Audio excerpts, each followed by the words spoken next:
right, so plenty then to get into on the legal and the political side of things. Let me welcome to this conversation to weigh in on their own reflections for us tonight. This is a High Court advocate, James Grant, and political analyst, Protas Madlala. Good evening to both of you, and thanks for your time. Perhaps, James, let me begin here. And, you know, when one looks at the decision that has been made by the Constitutional Court here, it seems somewhat surreal that a former president of this country will now find himself behind bars. What are the principles that you believe the Constitutional Court is trying to reinforce through its decision today? I think there's one which stands out above all others, and it's the significance of the rule of law and how that cannot be allowed to be undermined by anyone. And in particular, a higher standard needs to be observed by a former president. And so it follows then that a very strong message of deterrence needs to be sent to everyone, but certainly a very strong message to the former President Zuma. The court today, in ruling, in handing down its ruling, of course, was we also had a minority judgment in this particular matter. When you read what the minority had to say, do you believe that in any way waters down the decision handed down by the majority, especially in as far as questions of the constitutionality of this decision have been raised? No, I don't believe so. It doesn't water it down in the very simple sense that in any judgment the majority prevails. What the significance of a minority judgment serves is not to undermine the majority judgment, but to provide possible bases for future judges to take account of, or for judges who were in that court to express their views. But it doesn't detract from the fact that the vast majority of the court were held in the majority judgment and agreed with the majority. Mr. Madlala, let me bring you in here. As we are reflecting on the legal aspect of things, we already are seeing some comments and commentary about how we could find ourselves in a situation where there are calls made for violence to take place as a result of this decision.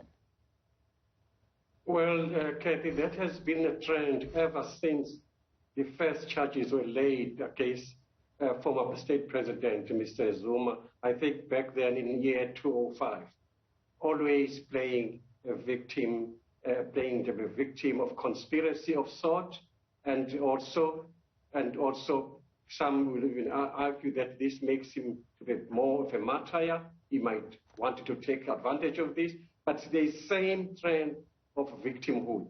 It's the same trend that we see. And unfortunately, human beings as they are, we don't see things in the same way. That's how we were made. So there are certain people gullible who truly believe, and I want to underline that, who truly believe that he's a victim of conspiracy. There are certain forces. I heard in some of your stations today, some people saying that under him, I as a black man, I benefited so much. He was the best president, da da da da da da. So this is a victim of white minority. They are trying to politicize what is purely a legal issue. Someone really misled the former president here.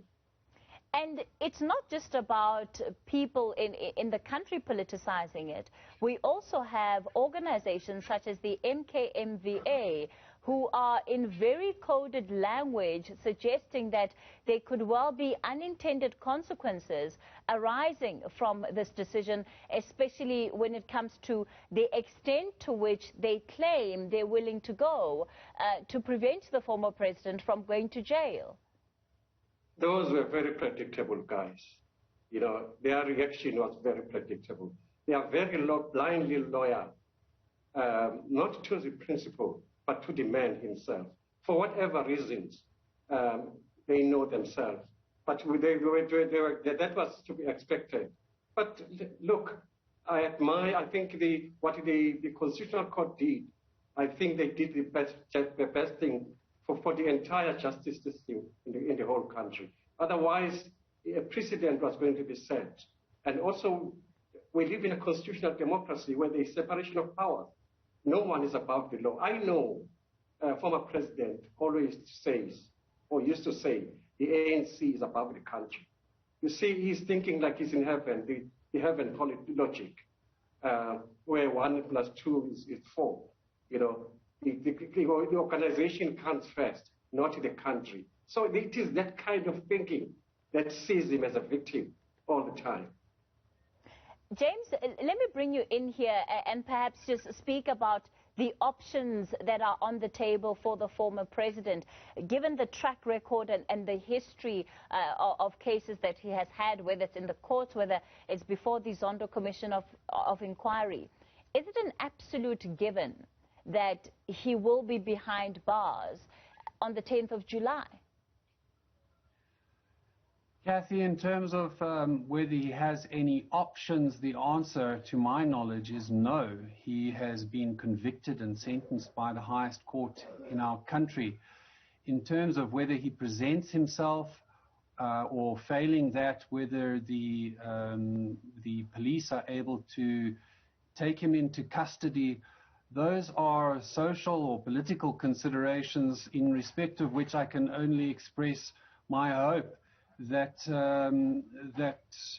either he does hand himself over or this matter is resolved amicably, because I expect there are people on both sides that could cause this thing to end tragically. James, as somebody who is in the legal fraternity, the one thing that came out today was the Constitutional Court was very clear on the fact that it wanted to exercise its authority. It was intent on drawing a line in the sand. Have they been able to do that effectively in a way that can also be seen and interpreted by South Africans as the administration of justice? I believe so. It was a very forceful, at times possibly angry judgment, and when I say angry, I think justifiably so, being adamant that Mr. Zuma's conduct in respect of the Constitutional Court has been simply outrageous and scandalous, and to this extent and for this he deserves nothing less than an unsuspended prison term. Mr. Madlala, let me wrap up with you. In your view, are there particularly any worrying scenarios politically that you believe could emerge out of this decision? Certainly. I think it won't have any positive impact on the unity of the ANC. And if we do hold the elections in October, the coming of October, local government elections, certainly it might have a drastic negative effect on the organization, which is already a very, very divided organization. So it doesn't augur well for the ANC. The main loser is the party and its former president. Let me thank both of my guests for coming onto the show tonight. Advocate of the High Court, James Grant, thank you so much. Political analyst, Protas Madlala, thank you for coming onto the program tonight.